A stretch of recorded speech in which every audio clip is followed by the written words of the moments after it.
Today, we're going to take a bit of a different kind of road trip through South Korea. We're not actually hitting the streets of Seoul. Instead, we're diving deep into its official driver's license exam. And by looking at the exact questions they ask, we're going to uncover some really fascinating stuff. The rules, the culture, and even some surprising facts that define what it's really like to drive in Korea. Okay, so let's jump right in with the question. It sounds simple, but trust me, it shows just how specific these rules can be. So picture this. You pull over to the curb, the engine's still on, you're just, waiting for a friend to pop out of a store. How long do you think you can sit there before you're technically parking?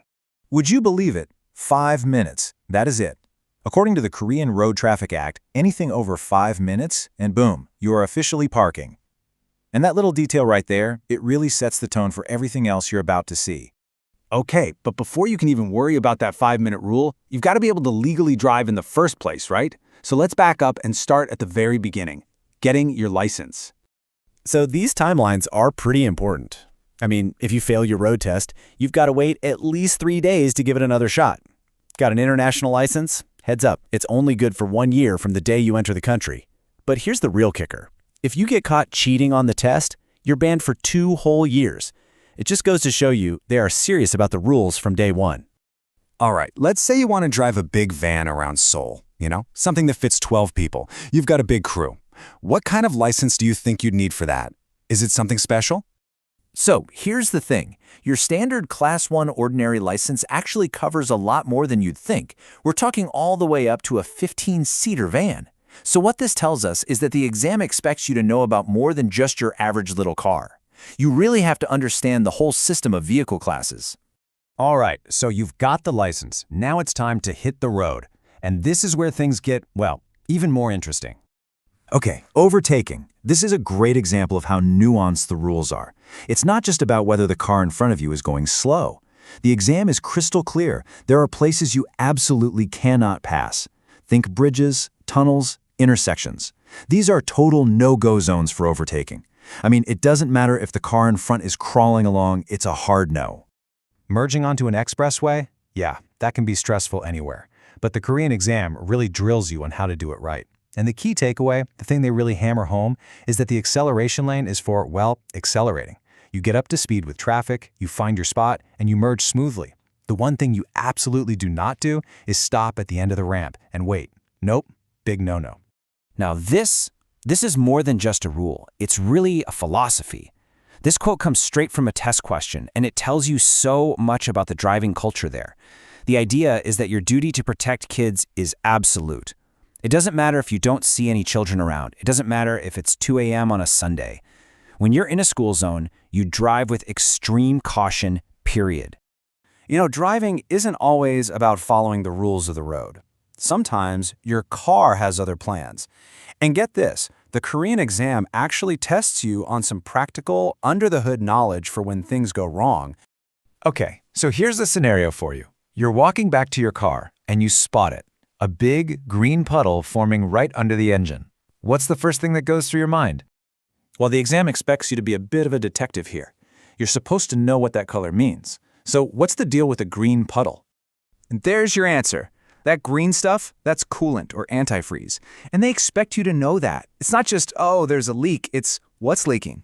They even test you on the difference. Green is coolant, black is usually an engine oil leak.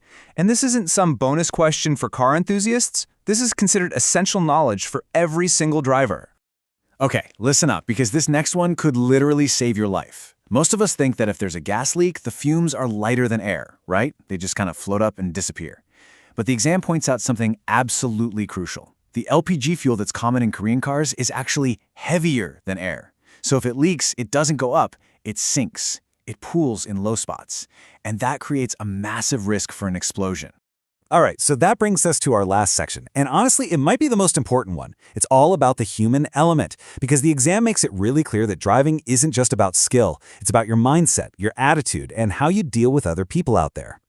So, let's talk about blood alcohol limits. A lot of us know the number 0.08%. That's a pretty common standard in a lot of places. Then you've got other places that are even stricter. They've dropped it down to 0.05%, showing they're getting tougher on drinking and driving. But in Korea, well, they take it to a whole other level. The exam makes it no secret that their tolerance for drinking and driving is one of the lowest on the planet. Get ready for this. The legal limit is 0.03%. Yeah, 0.03. For a lot of people, that's not even a full beer. The message couldn't be clearer. If you've had a drink, you just don't get behind the wheel. End of story. The exam even gets into how to handle the ugly side of driving, road rage. So what's the official procedure if someone is targeting you? Well, the answer is all about safety. First, you do not engage with them at all. You pull over to a safe spot, maybe a rest stop, lock your doors, stay in the car, and call 112, the police. And this is something I find really fascinating. The test actually asks you about the qualities of a good driver. We're not talking about skills, like can you parallel park? We're talking about character traits, things like being considerate, patient, and having a deep respect for human life. It's like, in Korea, being a good driver is just part of being a good person, a good citizen. You know, if you had to boil down the entire philosophy of driving in Korea into one sentence, this would be it. You have to protect pedestrians, even if they're crossing illegally. It doesn't matter who's technically right. If you're the one in the car, the responsibility for keeping people safe is on you, always. So from the absolute priority given to pedestrians to knowing the difference between a coolant and an oil leak just by looking at it, driving in Korea is clearly a whole different world. So I have a question for you. After seeing all this, what's the one rule or cultural habit you think you would find the toughest to get used to?